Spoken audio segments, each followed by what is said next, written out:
The following production is part of the Play Some Video Games podcast network.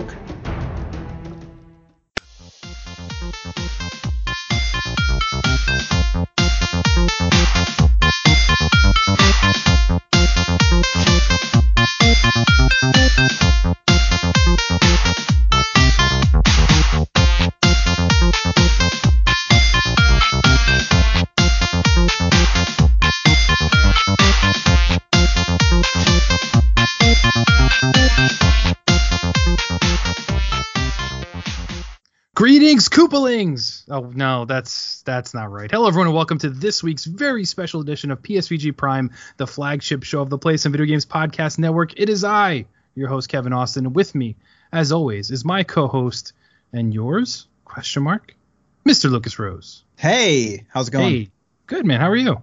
I'll be anyone's co-host. You don't even have to pay me. I mean, that's pretty well, obvious at that point. We don't, so that's a good thing. Well, no, you gave me that PSVG polo. That's true. That was payment enough. And I give you game codes. That's true, but you don't play them, but I give them to you. Well, the quality. That's true. I already have Humble Bundle. I don't need more games I'm not going to play. Fair enough. But see, we're not alone, Lucas. But before we get to that, are you tired? Do you feel run down or anything? Are you good? Oh, man, I'm okay, but, I'm always a little run down. I'm always running at like 50%, Why? But I mean, you're here. You're doing a show this week, unlike I never let other folks who took a week off. Yeah, I never let that keep me from doing a show. I mean, I did a show from the delivery room when my kid was born, so. That's true, you did. I really wish we didn't do video on that one, though. That was weird, but the doctors were cool with it, so that was nice. That's fair. But, let's be fair. Nintendo Shack took a week off, or Donnie did some half bleeped effort in putting out something, so just to say that he did something and take a week off. Let's be real. Him and Kara were overworked. They did 2 shows last week. But I had done both those shows with them. I know it's hard. It's hard to keep up with the champ, and you had Per Schneider. I mean, you really can't top that. So I guess what they figured is, why even try? We have Kevin, we have Per. Let's just retire. And I think that's what they did. Right. Well, that all they needed for that show was you and Per. That's really. True. I mean Donnie barely did anything that show. He barely showed up. I mean, really, let's be honest. But that didn't stop us, Lucas. So we came back last week. We brought Dev on, West Coast time zone juggling, and we brought in a super awesome guest in Sean Baichu last week. But we're professionals. We can't expect everybody to be at that level. And you see, but we figured our PSVG fans cannot go a week without having Nintendo Fix. So as a one-time only, guys, we're going to run the Nintendo Shack. And I mean, if we're talking Nintendo, we really shouldn't do it alone. We need more backups. I mean, I guess I want to say, if we ran Nintendo Shack, who would we invite? I mean, Jason? No, he doesn't have time for that, so he can't do that. So I think we had to bring a little bit of legitimacy to the Shack for once, other than having me on it. And we brought the Nintendo guru himself, Mr. Bobby Pauls. How are you, sir? Dude, holy crap. You know something? Let me start before first of all, I'm doing fantastic. But earlier today, you tweeted, we had DM going, and you're like, hey, it's real simple. You just show up. We're just going to bag on Donnie. And I was like, okay, I did not think it was going to be the level that just took place 2 seconds ago. Fantastic. Character assassination right there. Oh my God, it was amazing. I loved it. It was good stuff. Good stuff. See, and I noticed, I just want to throw out here, when you said, we're going to bag on Donnie, you didn't resist at all. I just want to point that out too. You went along. No. I did. You're full of crap. You know what? Let me pull the DMs up, because I specifically said, like, oh man, you're trying to get mad at me. Yeah. Wait, where did you put you? The blast. Oh, I don't know. I don't know. All I know is you're right. Something like you're trying to get me in trouble. Donnie knows that I like him. It's true. It's the facts. Donnie's been attacking us all day in Discord anyway, because when I asked for questions that they're taking a week off, he got a little butthurt about it, so it's fine. He knows it's Lucas and I. Carol got real mad, which is expected, but we'll get to that stuff. Well, listen, you need the better show. Here's the thing: the best Nintendo show on the internet is if we ran Nintendo. Everybody knows this. That's not, the full disclosure. That's just how it is.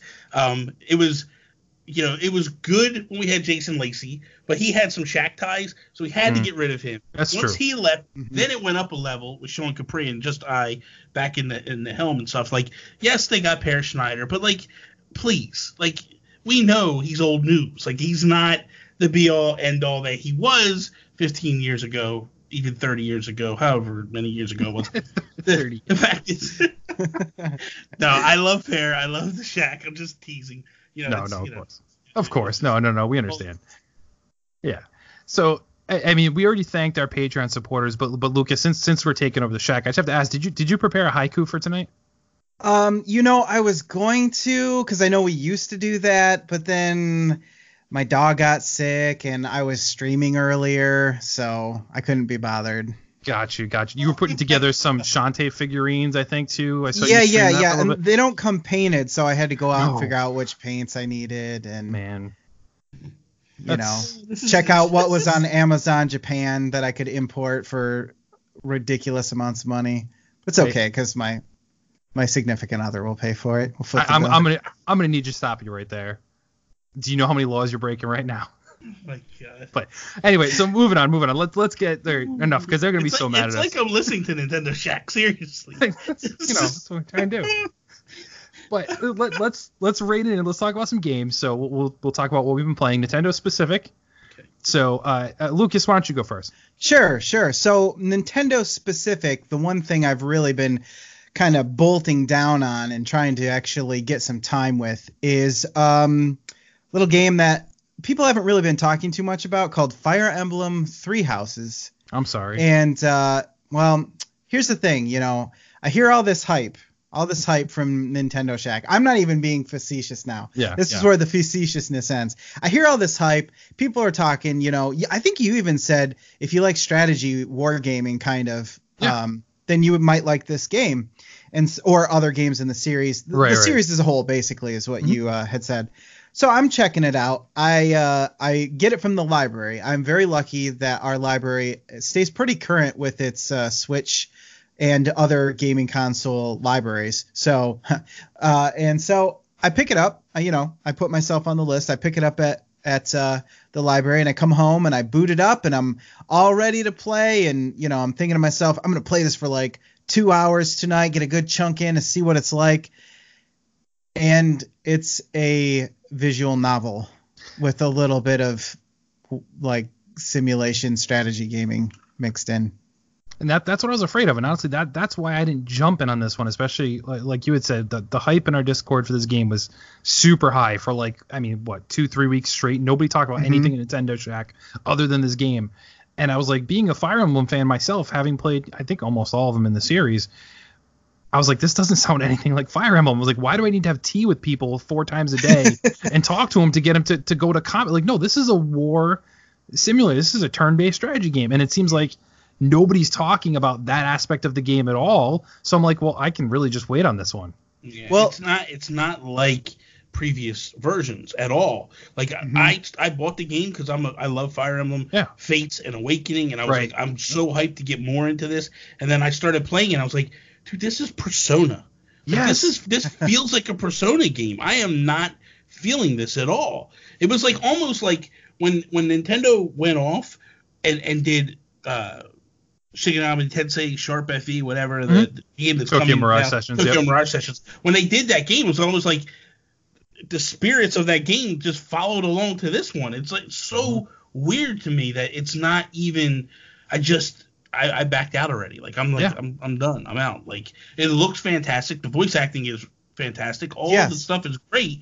Just it's not. I was expecting more fighting, more combat, and all that. And it's like, where's it at? You know what I mean? Like where's it at in this game? So yeah, it's kind of a pacing issue for me because you spend 80% of your time just like, oh, do you want to run around the monastery and have random conversations with people? Okay, yeah, you can go do that. Now you have to start teaching. You have to make a lesson plan, for God's sakes. This is like Teaching Simulator 2019 or something.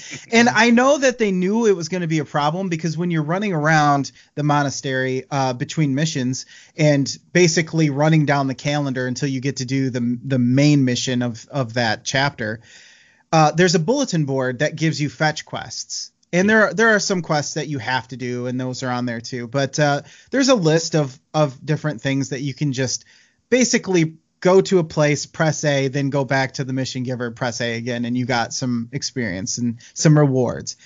I knew they knew it was a problem because you can fast travel to the area where that person can be found. So you don't even have to they knew that, man, we put a lot of fetch quests in here. Why don't we just let them fast travel around the place? So literally there's almost no incentive to do them, and there's no reward of I trudged through all these hardships and I finally did this for my friends, and now I'm going to get huge relationship boosts from it. It's no, I just teleported here, pressed A, teleported over there, pressed A, and then they gave me a recipe or something. I don't know. Yeah. It's just whatever.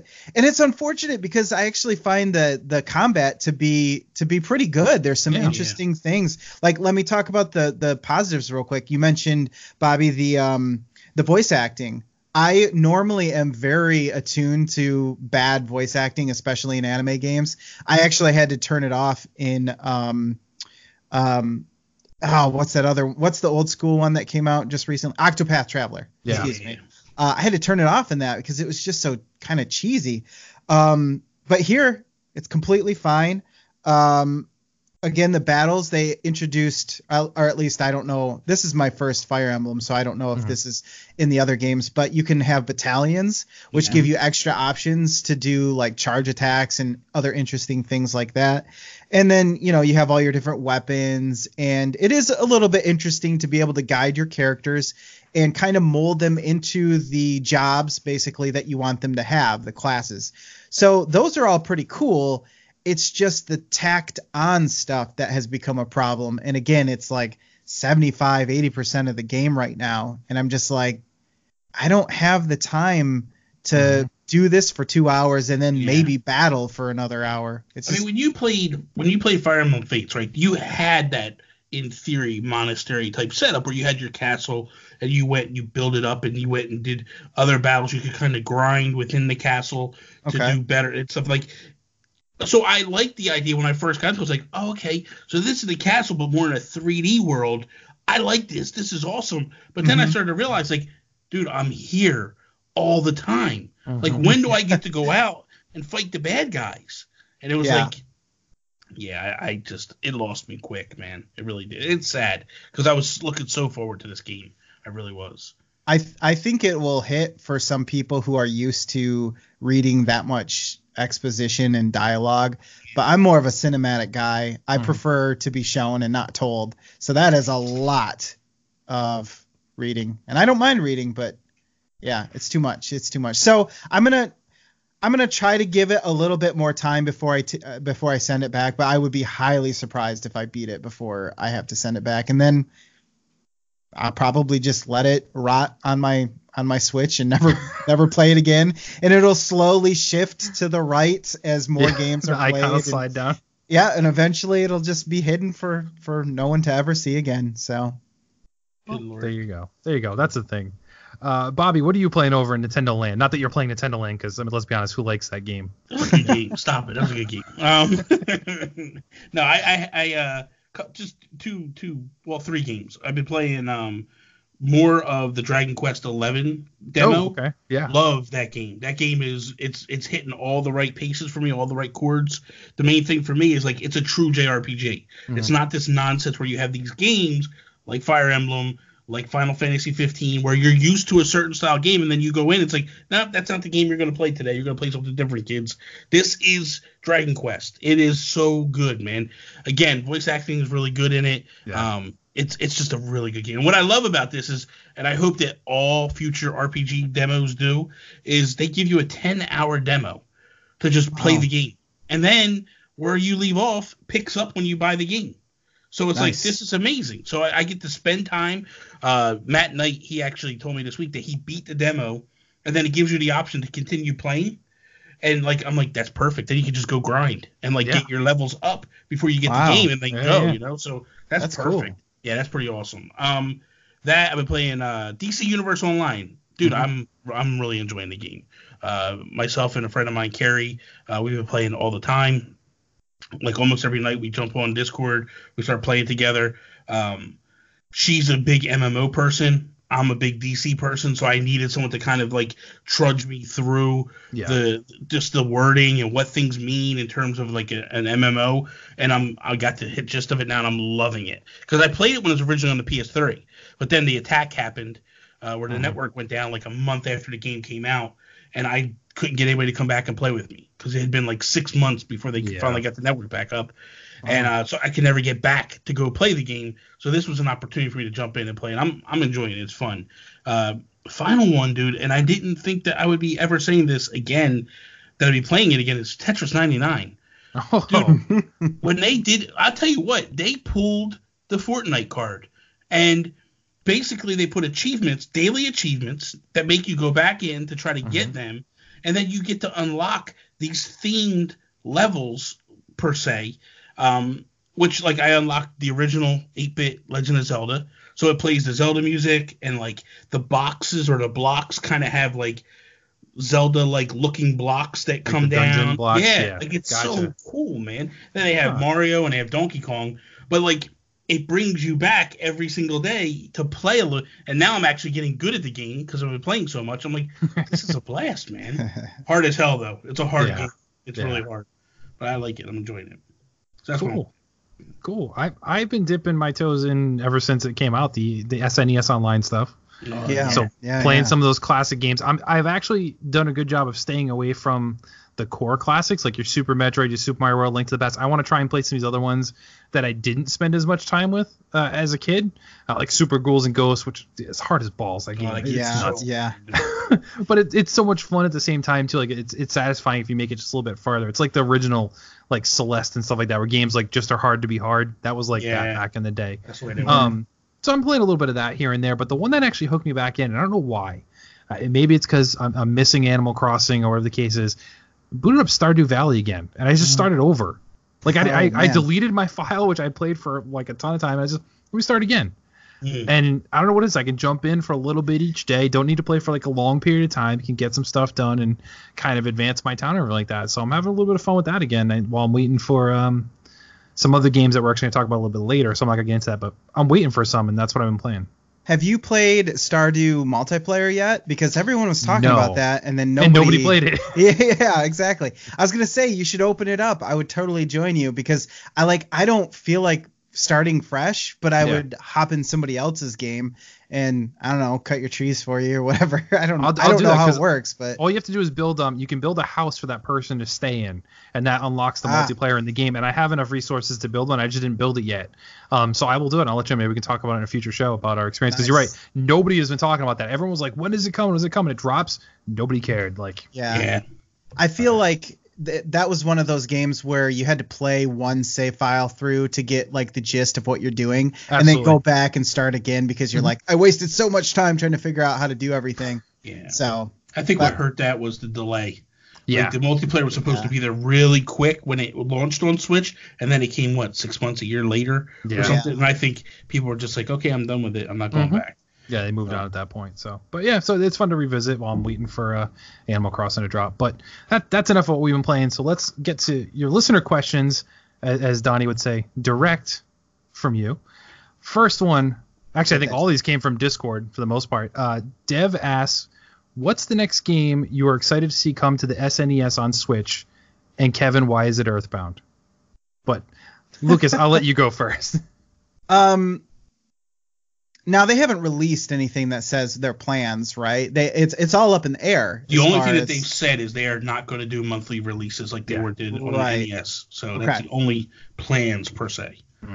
I mean, I don't think I'm excited to see a specific game, but I will say I'm excited to see some classic JRPGs. And I know it's kind of like, is it really going to happen, though? Because they're trying to sell Chrono Trigger. They're trying to sell Final Fantasy on other platforms still. And, it's like not really a remaster, but it's like Chrono Trigger on Steam is got a widescreen support and other stuff like that.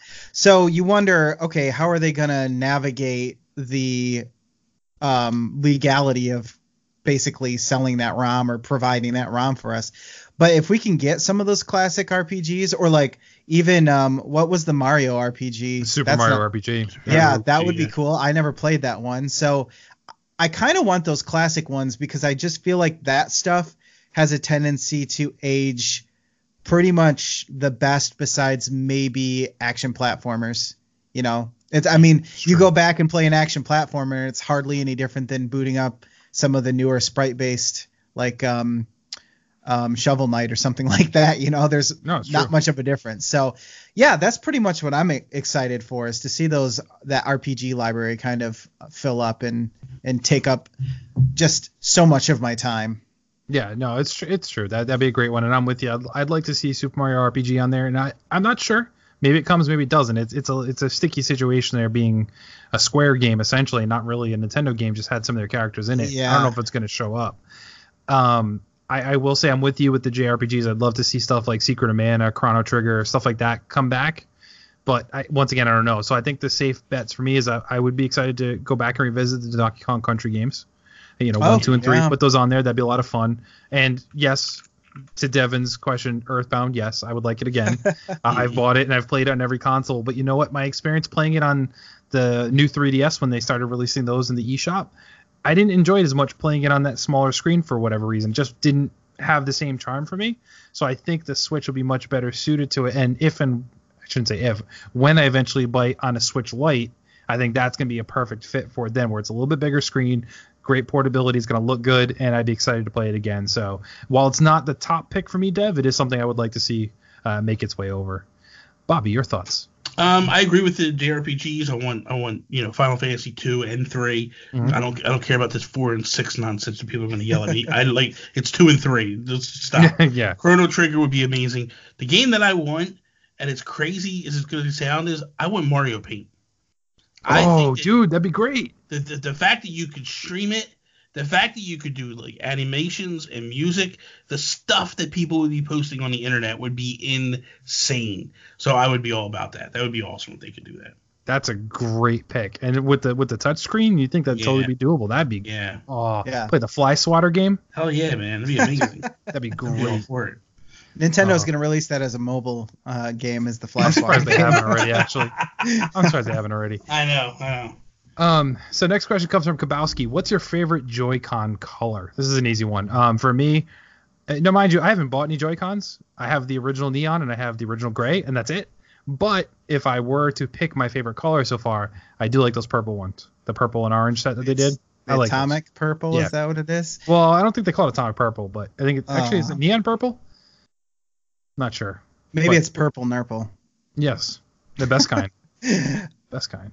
I'm just going to make it easy for everyone and say gray because it's the only color I own, and it matches the console, and if I want to change it up, I can just change everything like I did with a case. I have like sort of see-through a hard shell case that goes on pretty much all aspects of the Switch, and it still looks uniform, and I don't have to go, why does my Switch look like it got all of its equipment off from like different foes that it's conquered, and it just looks like it went through like a Voltron. Yeah, exactly. It's just pieces. One of every color just smashed together, because it gives me the best stats or whatever. That's fair. Now, Bobby, you collect them, don't you? I have a lot of them. I have the Splatoon ones on my Switch right now. Mm-hmm. I did the main reason why I bought the Pokemon, the Let's Go Pikachu, Let's Go Eevee one, was because those Joy-Cons are just gorgeous, man.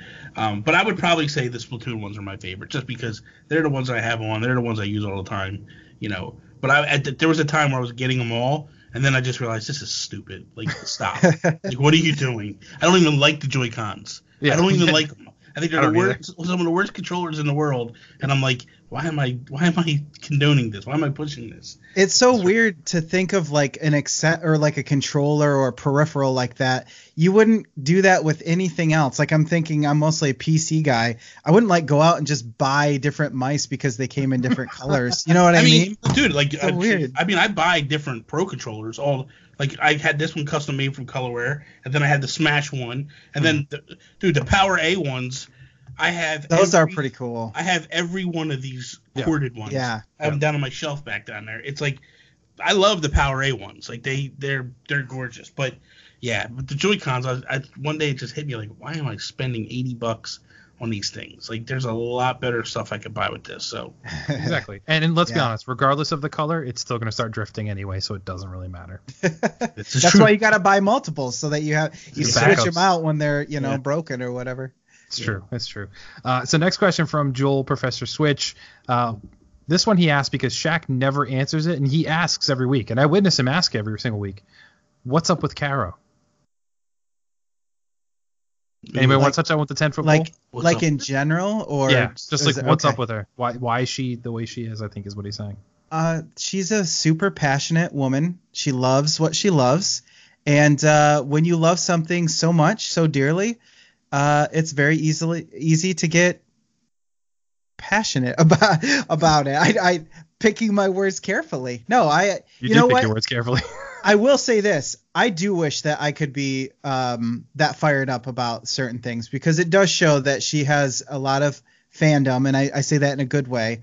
And she knows what she likes. Yeah. And you know what? When you don't know what you like, sometimes you're just kind of lost in a sea of trying everything and nothing really sticks. It's slightly admirable to be able to watch somebody be like, I like this, and I know I like this, so I'm going to buy that. I'm so wishy-washy when it comes to stuff. I'm like, I'm going to look at reviews, and then I'm going to ask my friends, and then I'm going to rent it from the library, and then I'm going to wait for a sale that'll never come. And then I'll forget about it. The one thing I want to say is this about Caro is I give her mad credit for the fact of she came from the outside, right? Mm-hmm. You guys were all friends. She had only met Donnie at the Switch launch, correct? Yep. And then he convinced her to come on and do some stuff. Yeah, and like she's kind of just like inserted herself into this already existing world per se. Boys Club. Yeah, and just basically stepped in and was like, here I am. Like it, love it. I don't care. I'm here. I'm enjoying myself and having a good time. Like I give her all the credit in the world, man. I think she's amazing. So, yeah, no, I agree, and you're right. Lucas is right. She's passionate is the best word to use there, and she likes what she likes, and she gets excited about it. And you're right. I too wish I would get excited about things as opposed to just getting angry about things, as I tend to do more times than not. But Joel's real question though: would you rather see your favorite sports team win a championship, or actually see a new Metroid or F-Zero? Lucas, you go. Let's give Bobby some time to think, because he hasn't seen these yet. That's not easy for you? That's easy. All right, go for it. Dude, the Yankees will win the championship again this year. What are you talking about? Like, I don't need Metroid. I don't need F-Zero. Like, Metroid Prime, let's just be serious. It's one of the worst franchises in the world. Ooh. It is not that great. It doesn't sell well. People are screaming that, hey, we deserve this, we deserve that. No, you need to go buy the thing in the first place. Like, don't flub your nose at every single thing that's Metroid, because this is why you don't get what you get.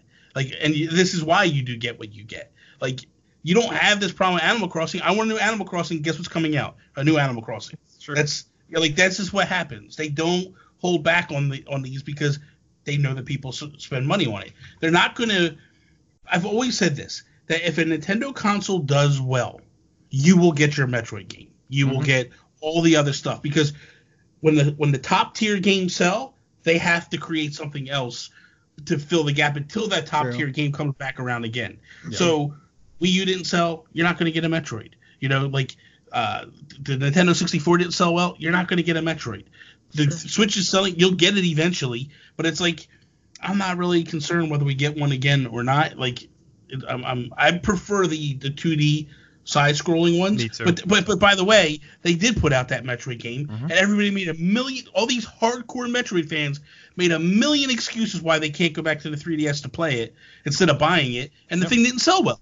Yep. So it's kind of like, what do you want? You know what I mean? Like, so I know people aren't going to be happy about that, but whatever. So, but by the way, the Yankees going to win the World Series this year, so I'm okay with just waiting for my team to win the World Series. Now, see, so I'm a Yankees fan too, and I'm a New England Patriots fan too, which that'll raise some eyebrows here too. I get it, it's fine. So here's my answer. I'm okay with not seeing them win a championship because they win so many anyway that I can give a year off and just say I want to see the new Metroid. F-Zero, it is what it is. If an F-Zero came out, I'd play it, but I'm not a person saying, oh my God, where is F-Zero? It's fine. Give me Mario Kart. I like it better anyway. Yeah. But Metroid, so I agree with your points here. The Metroid games, they don't sell.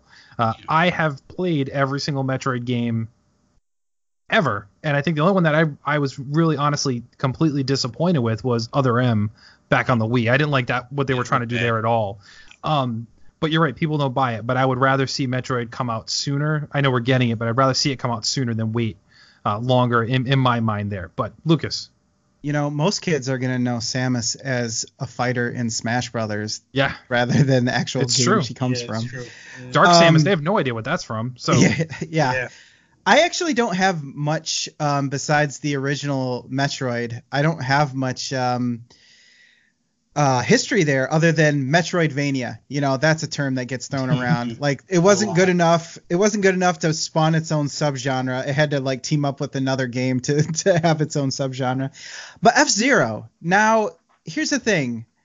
Would I say I'm a diehard F-Zero fan? No, but if they could modernize it, make it 3D, make it like a Wipeout or something like that, and sell it for maybe $40 instead of, or maybe like a digital only type deal. Sure.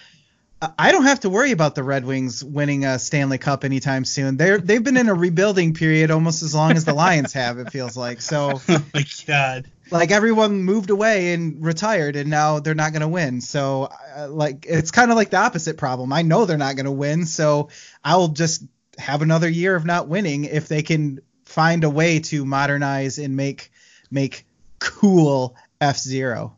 So, I would take an F-Zero. All right, that's fair. Last question we have comes from Nick.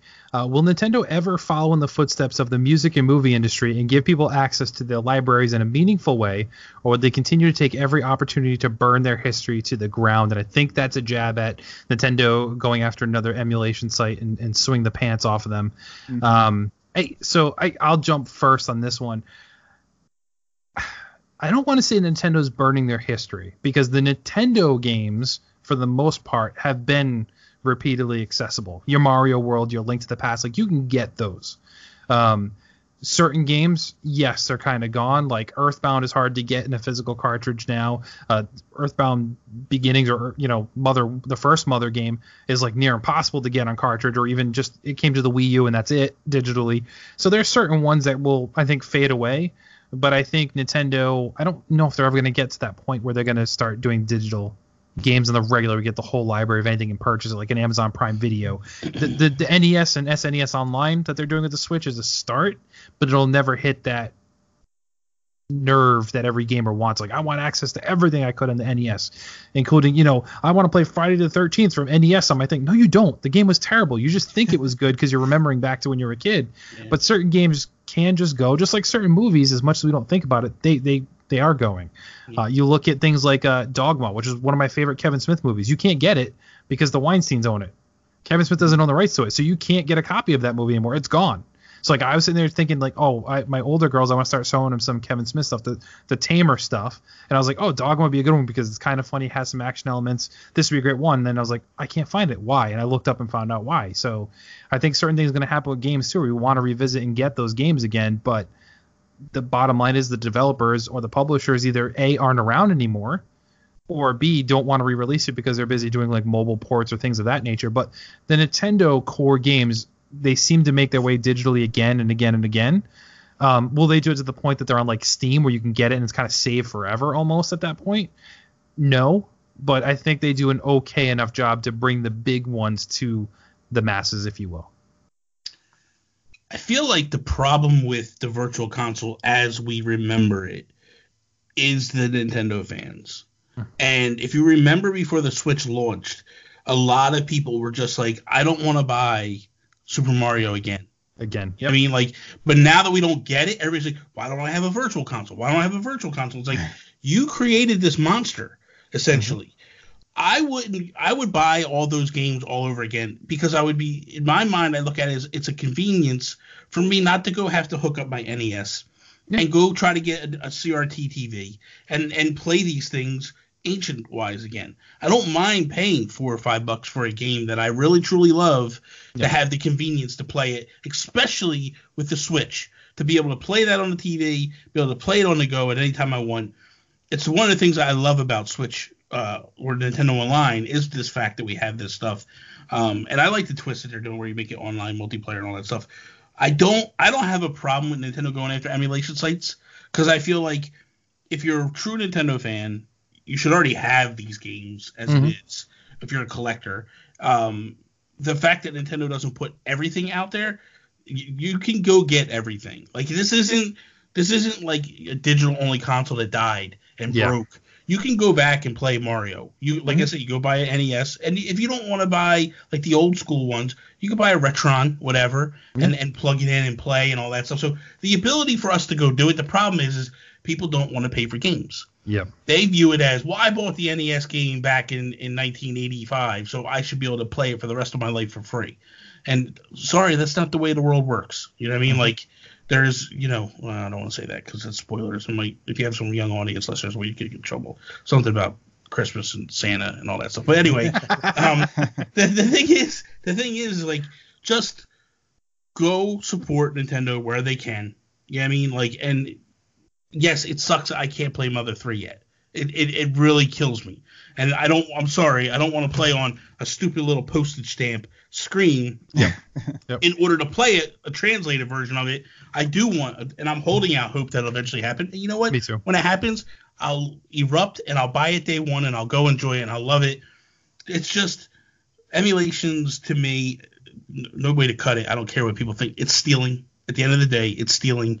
And it doesn't matter if you've owned the game 50 million times or not. That's the way I feel about it. And I feel like it's Nintendo's intellectual property. They made that. You know what I mean? Like, if I make this cell phone case and Lucas comes over and picks it up and takes it, that's not okay. It's breaking the law. Doesn't matter if Lucas goes, no, but I really like it. And I think you're cool, so I'm just going to take it. Like, no. I used to have that case when I was a kid, so can I just have it again, please? Yeah, exactly. Like, can I just take it and steal? It's stealing at the end of the day. So I get why Nintendo does it, because they're trying to protect their properties and what they're doing.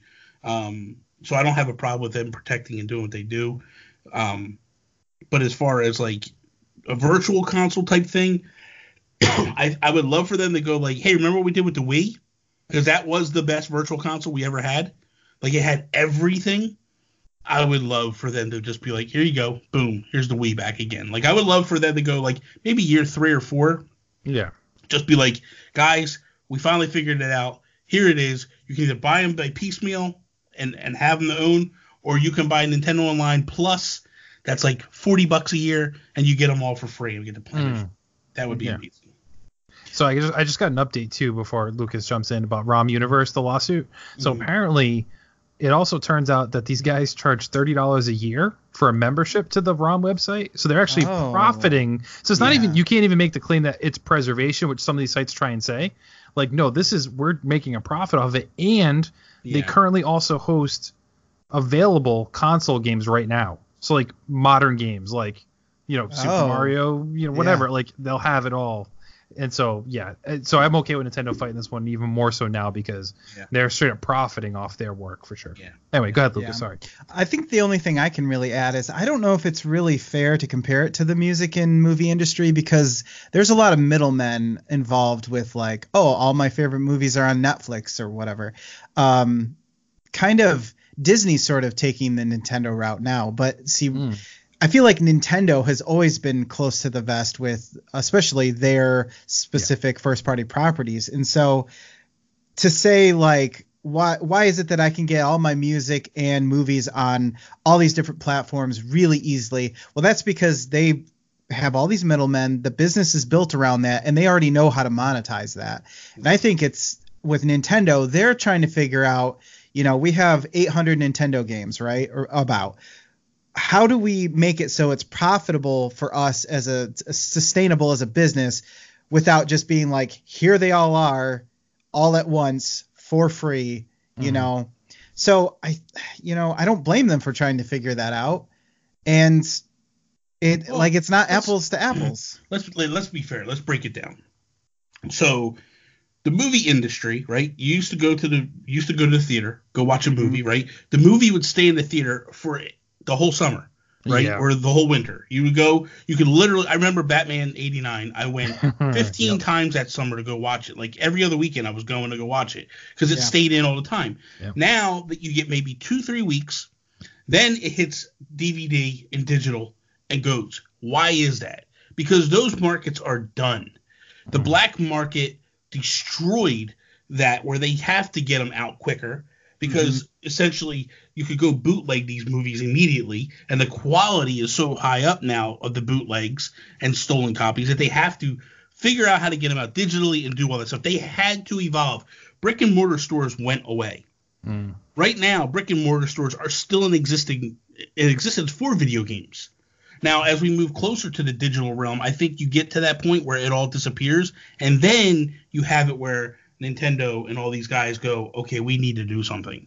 Because let's be fair, Disney is just doing this next year. It's not even here yet, or this year. This year. Yep. You know, Netflix was the first one that was doing it for years before anybody else did it. It's true. No one has done it in the video game world. Like PlayStation tried it.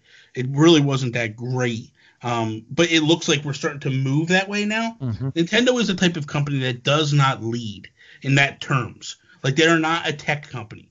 Yes, they're involved in tech, but they are not a tech company. They don't create tech. They borrow and they license tech and then mold it to what they need. So they're not the company that's going to go out and go, hey, this is what we're doing. When you see Microsoft and Sony do it, Nintendo will sit back, watch it, tweak it, and make it their own. So until the other two companies start doing it, there's no reason why we should think that Nintendo's going to be at the forefront pushing it. It's just not going to happen. I don't think that they're anywhere near ready to do it. It's just how it is. So, I agree.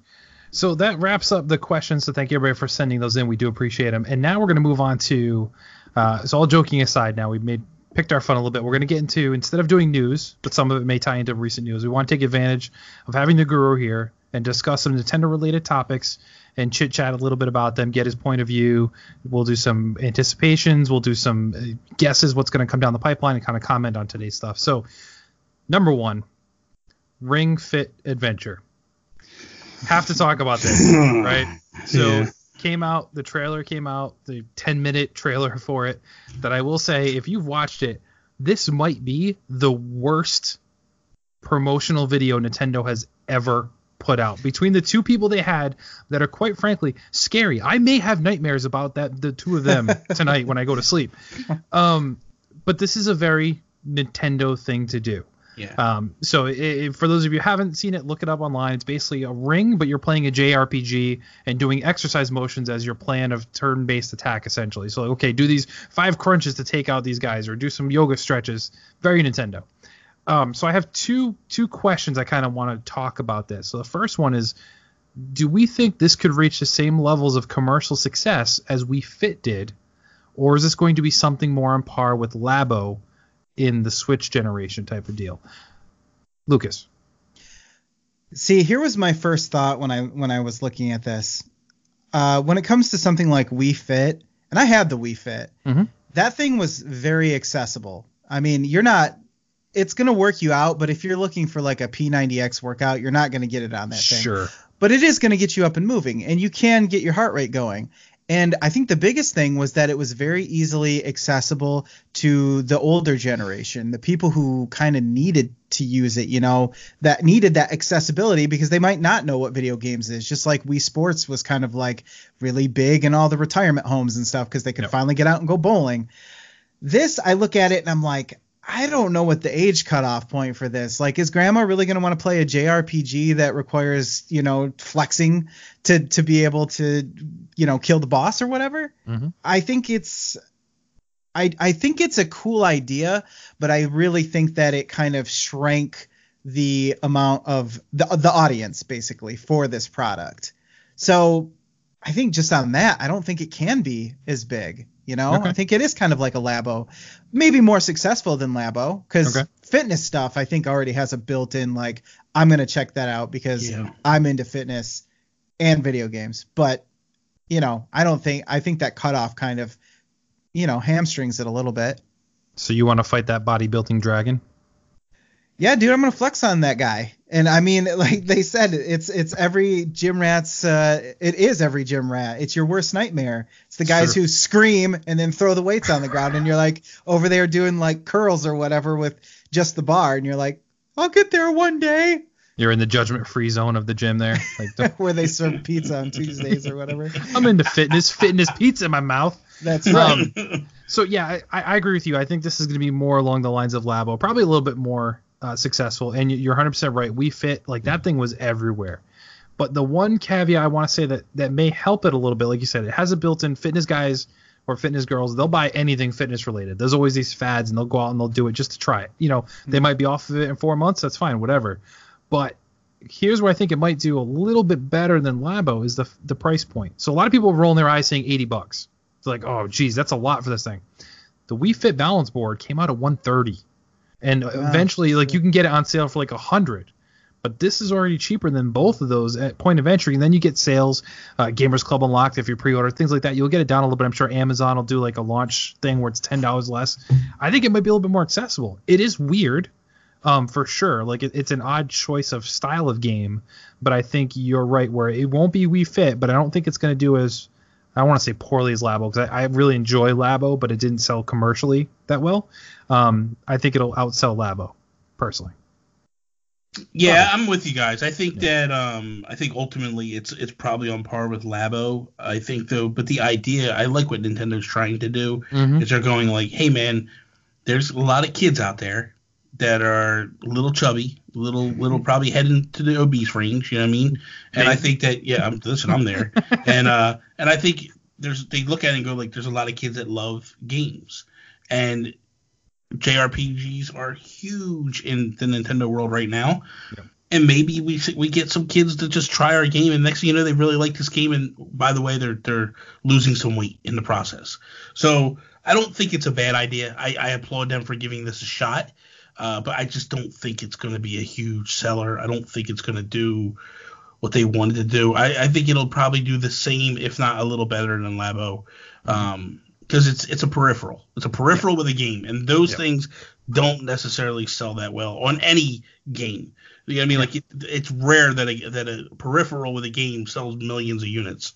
So I think that I think why Wii Fit did so well, the install base was massive by the time that game came out. So, and people, you had a lot of parents and grandparents that owned it, were like, hey, let me work out. Let me see what this is all about. And it was just natural. This is a little different. This is because this isn't for the grandparents. This isn't for my parents or, and I'd be as fair as to say, like, a lot of people our age that do have kids that have Switches, they're not going to play this. So it's a little bit different realm here.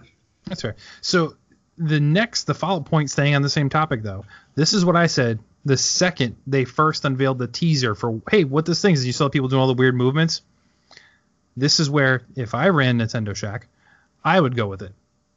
How didn't this thing launch as a WarioWare game? In my mind, you'd probably, number one, you'd sell more units, I feel, versus an unknown IP. You get WarioWare behind it. You can do all the wacky movement things. It fits. It's not as much of a stretch as a storyline. Like, hey, I'm exercising, and somehow when I exercise, I'm defeating enemies. How does that work? Are they intimidated by your abs? Like, it's very weird. I think the WarioWare would have also given you the same thing where you're moving. You could even call it WarioWare Fitness and had done these wacky mini games just to get you exercise and moving. In my mind, that makes more sense than this weird adventure sizing type game. So I don't know. What would you do then essentially to help sell this idea better in your minds? For me, it would be WarioWare. I mean, I don't think WarioWare is a bad idea. I think perhaps you talked about it earlier.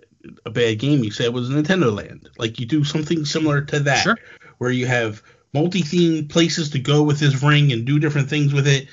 That would have been a good idea across the board. But I don't want to knock this idea at all. Yeah. I don't think this is a bad idea. I think that we don't understand it. And very similar to Labo, I don't know that this is really for us. You know what I mean? The fitness boxing game was probably the fitness game for us. This, I think, is geared for a much younger audience that, again, they hope that they trick them into exercising by playing an RPG. And I think that's not a bad thing. And I think that what we've run into when we try to custom fit this to what we like, it might not work out. Because what we're trying to do is we're trying to go, this is what I would have if they if they did this, it's a no-brainer. I buy it day one. And I think this is a different thing where it's like, hey, this is great for the kids. You should buy it anyway if you have kids. So that way they do go get some exercise and stuff. So I think it's a little different animal. But I can also say that, like, if they did have WarioWare, I'd be on board with it. So it's a win for you, Kevin. I think I'm okay with this. I think as I look at it more, I'm realizing what you have to do is sell this, kind of like what you were saying, Bobby, to the parents of the children. That's really what it comes down to. There's not going to be any kid going, I want to play this fitness game. There might be some, but like overall, as far as sales numbers are concerned, you want the parents to buy this. So when I first saw it, I was kind of thinking of another 1-2 switch or something like that, mini games based thing, but not quite as focused. So that got me thinking, why wouldn't you do maybe 3 different experiences or even 2 where you get, here's the one for the kids, and then you get the other one where it's like, here's the one for the adults that, you know, you buy this one and it's not so. I look at these graphics and I thought of Fortnite because the boxes are all silly looking and everything and it's very colorful. Sure. So it's clearly trying to kind of evoke that. So maybe, I don't know, I feel like you have to launch with more than one experience, more than one thing. That's where Labo kind of had it over this, is where you had all these different options. Like I would have been fine just buying the piano. That piano thing looked cool. Yeah. And that was what was nice, is you had all these options to pick from. Now, why they don't have some sort of Labo VR integration with this? You know, you got the Labo strapped on your face, you're holding this ring, you got this thing strapped to your leg. Doesn't that sound like fun? No. I think that's where they need to do. Sweating cardboard does not go well, dude. No, man, it's going to be huge. I tell you what. It's the future. Exactly. It's like you're really there. Yeah. No, I'm just kidding. But yeah, I think there needs to be options. Okay, that's fair. So the next topic was Lucas's topic, actually. What has been the biggest recent Nintendo disappointment for you, and why? So Lucas, you go first, because this was your submission here. Okay, yeah, sure. You know, at first, well, I don't want to steal anybody's, so I won't mention an honorable mention until the end. Okay. But I had a first thought, and then I switched up when I really thought about it. So my biggest recent disappointment was Mario Party. I was really looking forward to the game, and you know, I've heard it's pretty fun. I've heard it's not bad. They kind of oversaturated the market a little bit. I remember in the past with having so many different iterations. It got up to like 8 or 9. We're at 10 now, whatever. But they were all coming out really kind of quickly. Yeah. As far as games are concerned. And for me, I think what really disappointed me was the fact that I needed more Joy-Cons and the integration with the internet and the online modes where you could only do the mini games. And I know not everybody likes the board game aspect of it and everything, but you know, for some people, I just want to play the board game aspect because I like board games, and not being able to do that online was really a bummer. But looking at that game and realizing I don't have 2 extra Joy-Cons, so I have to add another $70 or $80 on top of the price of this game, kind of really bummed me out, because I finally have 3 other people I could play this with. And I kind of felt like there was that gate for me where it was like, oh, but you can't do this. Oh, but you got to have this. Mm-hmm. So that was a really big disappointment for me. Okay. Bobby? So I don't want to go too deep into the one game. I got 2 games, but I don't want to go deep into the one because we've had already bagged on it. But Fire Emblem. I feel like I was so excited for that game, so ready for that game, and then I got it, and I was just like, meh. You know what I mean? Like, and I bailed on it relatively quickly. But that aside, Mario Aces just really, that was not the game I expected it to be. Like, it was better than the Wii U. Like, what was that? Mario Smash Tennis or whatever. Yeah. Like, it was much better than that. But I felt like it was so blasé. Like, I just wanted to play a tournament and not an online tournament where I felt like it was just these huge smash hits and whoever could outsmash the other person just beat them down. And it just was like, no, I don't want to do that. Like, I felt like if they would have gave us just a more, if they would have taken like what real tennis is, where you go to like, but Mario-ified them. Like, you go to your Wimbledon and whatever you call that, the Mushroom Cup or whatever it is, and then like you all these different entrants join, and then they have a bracket, and you work your way through, and then it's like, okay, now you're done. Now you move to the next tournament, and it's the Australian Open, and then cross-border U.S. Open, and that would have been more fun to me. Like, maybe the idea is like you play the tournament, and then you work these mini games going across the map to get to the next tournament. And that would have been better for me than what we got. And I felt very much like, no, this is not for me. So, again, I walked away fairly quickly, and I was disappointed. I thought it was going to be a better game than it was. That was the one I wasn't going to mention, actually. Really? I only played the demo, and when nobody knew what they were doing, I was having a lot of fun. Yeah. Then, like 3 days later, it's like whatever the super special move was just happening all the time, and the lag and everything. I was just like, okay, I'm done. Yeah. Dropped it like a bad habit. That's fair. I agree with the Mario Tennis one there too. Mario Party, I don't agree as much.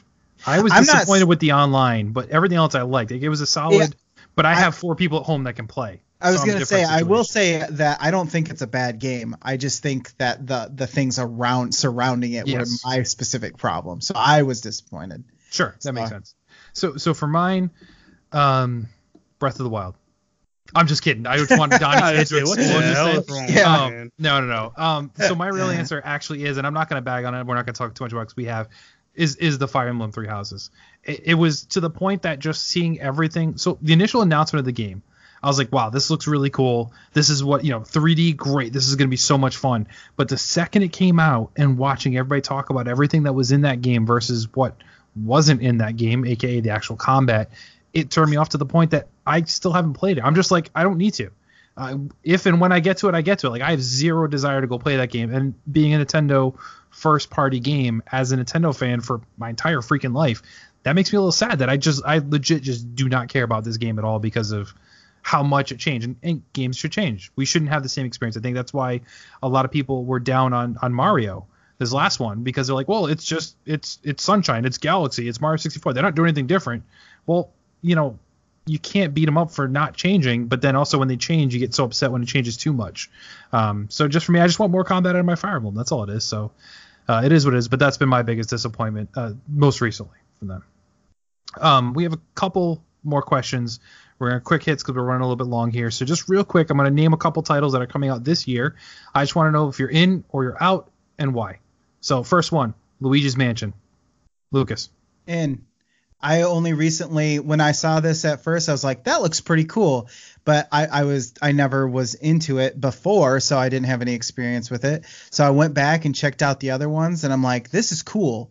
I don't know why. You look at it and you think, okay, maybe this is kind of slow, kind of weird gameplay. You have a vacuum. What? But then you play it and you're like, wow, this is way more cool than I thought it would be. And the style. I like the style too. Yeah.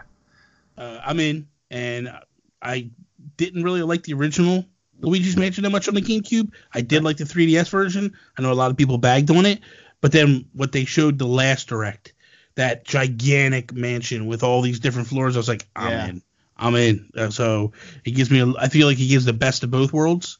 Yeah. So I'm in. Yeah, I'm with you. I'm in. I've loved Luigi's Mansion since the GameCube one. That's probably my most played GameCube game I had was that first one. I beat it so many times. My wife did. Yeah. The 3DS one I enjoyed. I didn't like it as much, but I still enjoyed it. I wasn't like down on it or anything like that. So I'm super excited for this one. I'm in. Next one coming out this month, Link's Awakening. Lucas. In. I never played the original. I think this looks cute. I might try to rent it, but if it takes too long, I might actually purchase it. Got to use that Gamers Club Unlocked while it's still around. So That's true. I not only am buying it, I'm actually getting the new Switch Lite that day. I'm buying that game. I actually also Toby acquired me the special edition from the UK. So I paid him for that. He's shipping me that, and then I'll buy the game digitally so I can actually play it the day it launches. So awesome. I'm going, and I bought the amiibo. So I'm nice. I'm in on this one, and I don't know how yet. I do want to buy it. Finances are not in line right now for this purchase because I was kind of like, well, I know I want Luigi's Mansion. And here's my thing is I did play it when it was back on the Game Boy. And I do know how long the game is. That's my only hesitation. I know a lot of people are saying it and they're like, it's stupid to be like, upset about it. But it's like in my head, I'm like, it's a $60 game that I could beat in like 3 hours because it's a faithful translation. Looks incredible. I love the art style. I love exactly what they're doing with it. But in the back of my head, I'm like, man, is this $60 though? So that's the one thing. But I'm in. I just don't know how I am in as of yet. Next one, the ever controversial, it seems, especially in our Discord at least, Daemon X Machina. Lucas. I'm out right now, but with my peepers open. I'm watching this one because this is a different thing for every person I talk to. It seems like some people like the way the combat is. Some people like being able to do your mech up however you want and in the customization. So I kind of just need to know if the game is actually like the story and stuff is worth it. So right now I'm out. It's off my radar for the time being. The closer it gets to release, I start hearing people talk about it. Maybe I'll start looking at it then. I'm out, but I'm going to get the demo. The newest demo, because I heard that's the closest to the game, obviously, and there's some fixes from the original. I played the original demo, trash all day long. Yep. And I wanted nothing to do with it. So this one, I'm going to try this demo and hope for the best. And if I like it, I'll get it. But right now, I am out, so we'll see. Okay. I too am out. I played the original demo, did not like it. Kind of realized right off the bat that it's not a game for me, and that's fine. As we know, people like Tom Servo and Kaiju Guy, they're all over this one in our Discord. Like they're like foaming at the mouth for this game, and I'm happy for them. But I know what I should be playing and what I definitely should not be playing, and this one is not on my radar. So I didn't think Astral Chain was going to be good either. So what do I know? So good, dude. Right? And so now I'm just like, so good. Yeah. I'm out of the loop now. So. Yeah, no, me too on that one. So last one, Pokemon Sword and Shield. Lucas.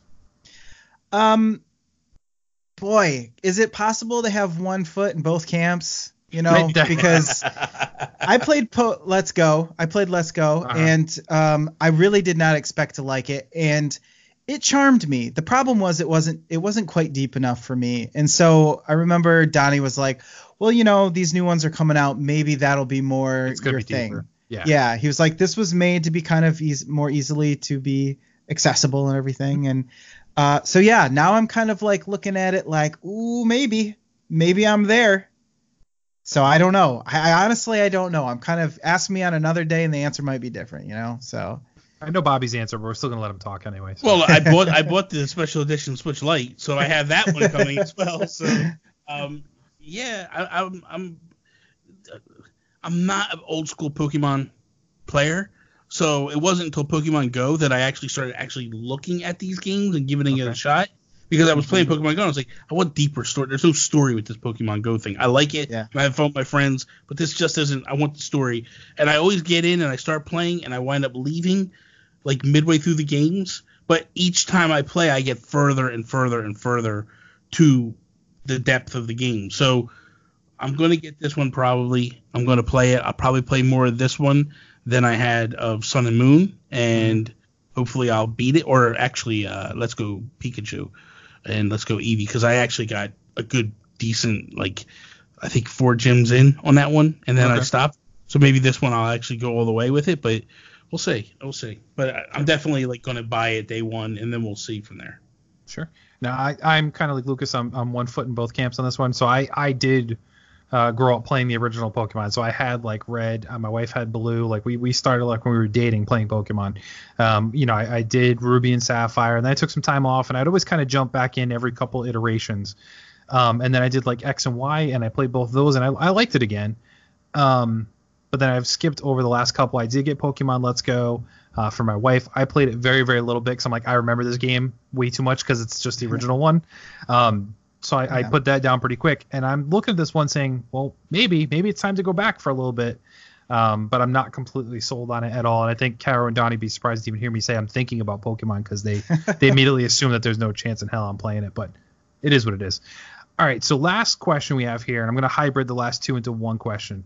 The future of Nintendo, looking at next year, looking at 2020, what do we see for things like Animal Crossing, which we know a little bit about, still not a ton. What's up on deck for the next Mario or Zelda game? Is that Breath of the Wild 2 the next Zelda game, or is there something else before then? And then lastly, and probably most importantly, why is there no Pikmin yet? Where's my Pikmin? I'm fed up of talking about this damn game. Where's my Pikmin? Lord. Lucas. Well, I mean, we don't need tech demos anymore, so we don't need Pikmin anymore, right? Yeah, I don't know what the deal with Pikmin is. I thought that was pretty big when it first came out. A lot of people seem to enjoy it, and I thought that was the next thing, but then it disappeared. Sorry, Kev. It's okay. Animal Crossing, that seems interesting, right? It's camping simulator kind of. It makes me wonder if that mobile game was kind of the inspiration, like which one inspired which, like which idea came first, because that was also camping related.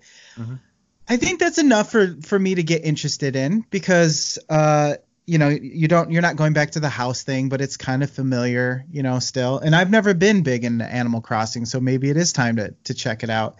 So I'd like to see more. I've seen kind of what you can do, and it's like, okay, I can fish, okay, I can grow things. Like, what else is there? Like, what's the hook? What's the story? What keeps me coming back? That's what I need to see. And I hope we see more of that. That's kind of what I want to see from Animal Crossing now, is what keeps me coming back, like Stardew Valley keeps me coming back. Sure, that's fair. As far as next Mario, I don't know. I honestly don't know. Another Galaxy, like I know a lot of people would be like happy to see it, or like a remastered Galaxy or something like that.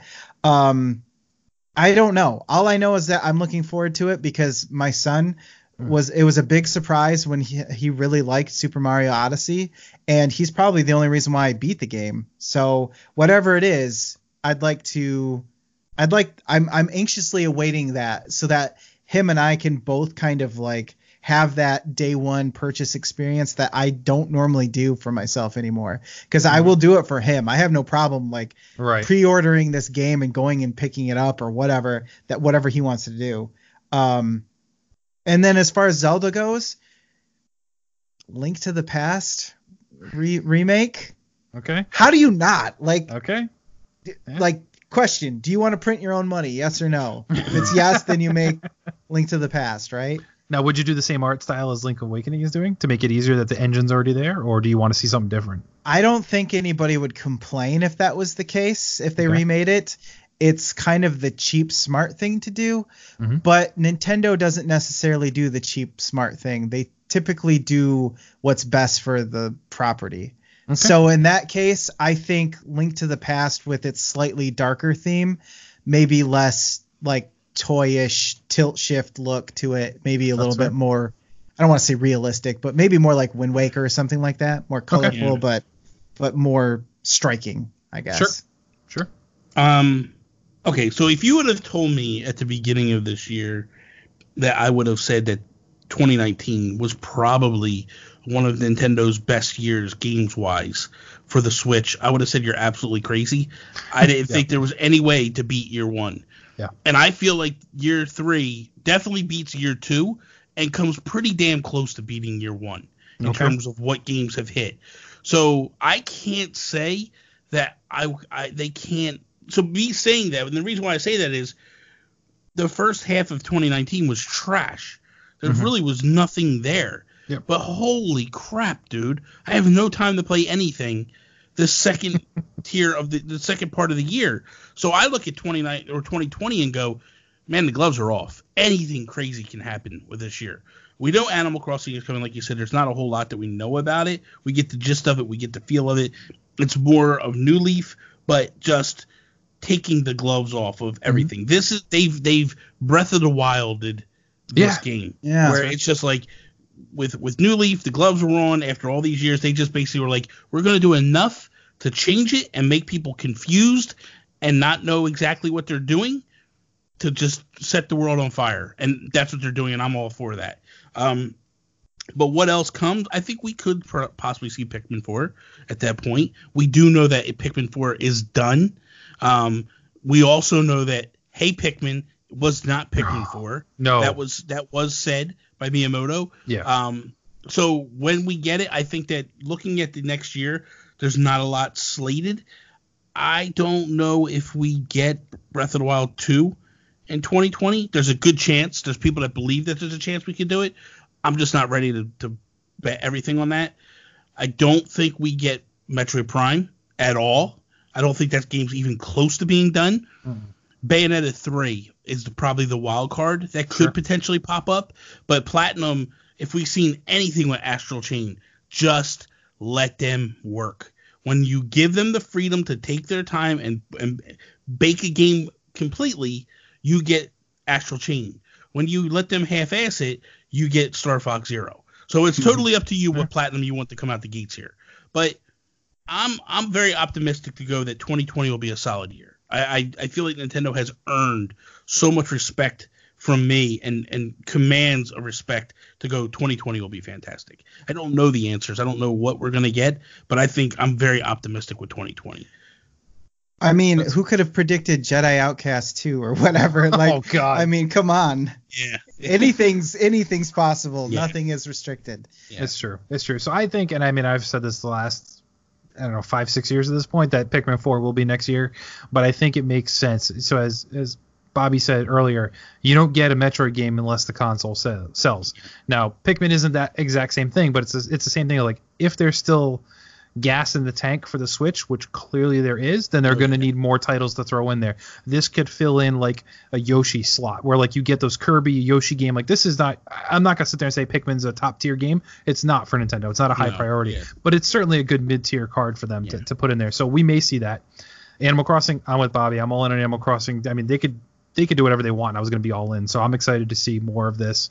And I'm excited for other people to experience it for the first time, like you, Lucas. And I want people to try it if I think it's something they can connect with. Like, certain people will say, hey, should I play Animal Crossing? And I'm like, no, you shouldn't, because you're going to hate it, But I think you and your son may enjoy playing that together. I think that'd be great. Mario, I don't know if we're getting a new Mario game next year. And I mean Mario is in like Mario Odyssey, not like a Mario Golf or something like that. I could easily see one of those sliding in. Yeah. I would love to see them finally go back and do Mario Sunshine Remastered. I'd love to see that again. I know a lot of people kind of poo-poo on it. I think it's a beautiful looking game. So regardless of the mechanic issues, if they were remastering it, they can fine tune that stuff. But I think visually it's a great looking game, and it can help bolster that whole, Nintendo Switch games don't look that great. Well, I think they can make this one look really great. And Zelda, I'm with you. I'd love to see Link to the Past. I don't know if we're going to, but I do think it's too early for Breath of the Wild 2. If they were ready to drop Breath of the Wild 2, wherever they're going to call that next one, I'd be concerned. I think it's too quick for a Zelda game. We typically see Zelda games have long development cycles. Like, I know you have the engine. I know they have the head start there, but I still don't want to see one pumped out in a year and a half. To me, that just seems not a full Zelda game if that's the case. The Assassin's Creed effect. Exactly. I don't want them to take a step back. Like, Breath of the Wild was so grand, you can't go back on that with your next title, especially if it looks visually the same. Like, this looks the exact same thing. You could do something like, so Link's Awakening visually looks entirely different. People are like, oh, well, this looks like a kiddie game. This is why it's so short. In their heads, that makes sense. You can't do something as grand as Breath of the Wild and then drop something that visually looks the same and be like, oh, this is a 6-hour campaign and it's directed. It's not open world. You can't do that. Yeah. No. So, but we shall see. I'm with Bobby. I think I'm optimistic about 2020 for Nintendo. They surprised me this year for sure with that second half of the year with what they're doing, and I think we see some of these titles get pulled out of the hat, that have been sidebarred for a while in 2020, and they'll have a few anchor ones, of course, to get us hyped for. But I think we see a lot of these other developers and other Nintendo licenses kind of shine a little bit more come 2020. But so that's all I got. So we'll wrap things up here. Number one, Bobby, thank you so much for joining us. We appreciate it. Being part of PSVG's September to Remember. Lucas and I are hard at work, not taking any time off to give you quality content each and every single week and surprise people. So thank you very much for doing that. I know initially we wanted Sean on as well, but he's a diva and he's hard to manage time-wise. I get it. It's fine. We'll have Sean on for something else soon, I promise. We can talk about some Xbox stuff that myself and Lucas have both been playing, whether it's on PC or Xbox anyway. So we'll get into that. So thank you. But if people are not familiar with you, I don't know how, Bobby, where can people connect with you and find some of your content, of course? It's simple, man. You can just go to YouTube, check out Nintendo Guru, Instagram, Twitter, at Nintendo Gurus, NintendoGuru.com. Any of those find things, you'll be able to find all my stuff. Awesome. Lucas, where can people find your other non-PSVG like shenanigans? Yeah, I mean, I do a show called Fluxtapose that's sort of gaming related, slice of life, all sorts of things. We get into all things. Just go to fluxtapose.com and you can check it out. We have a website and I don't think anybody knows that we have one, so you can go there and you can just listen to it. You don't even have to download anything. You just click play and go, I hate these guys, and turn it off, and we're not on your phone anymore. So yeah, check out fluxtapose.com and that whole thing we got going on. It is shenanigans. That's all it is. It's true. Otherwise, I'm creeping on the Discord all the time. So just tag me and I'll see you. I'll look at your messages. So thank you, everybody. Head over to psvg.blog to find all the links to everything we do, our YouTube, Twitch, Mixer, Discord, all that stuff's there, psvg.blog. So thank you, as always, for tuning in. Thank you for telling a friend, everybody. We appreciate you. And I'm not going to do the normal sign-off because this is Nintendo Shack, so good night, Koopalings. Well, there you have it, everybody. Another great episode of a PSVG Podcast Network production for our September to Remember, which is basically a thank you to all of our friends, all of our listeners, and all of our Patreon supporters. Speaking of, we have to give a very special thank you to Edwin Callow, Barry Cathcart, Josh Barboni, Chris M., Devin Tyus, Paul Calico, Kyle Heyman, Benny Lou, and Joel Voss, a.k.a. Professor Switch. Thank you to you guys who are our highest tier members of our Patreon over at patreon.com/PSVG. Which, if you're not familiar with what this Patreon stuff is all about, is basically you help support us and the network, which by no means we're trying to make a profit, but we are trying to make our stuff better and give back to all of you. So, in our way of giving back to all of you is some exclusive content, including PSVG DLC. You get Arcadia Academia, you get Kevin Hates Everything, and you get now the newly announced Board with Everything, as well as being entered into our Patron of the Month giveaways, which gets you a chance every month to win a cool prize. Current prize offerings are a $20 Apex Legends credit, a copy of NBA 2K Playgrounds 2 on Nintendo Switch, or a $20 gift card to the eShop of your choosing. And reminder, we do still have that sweet PSVG black polo shirt available. So to get in on all the action and help support us, head on over to patreon.com/PSVG.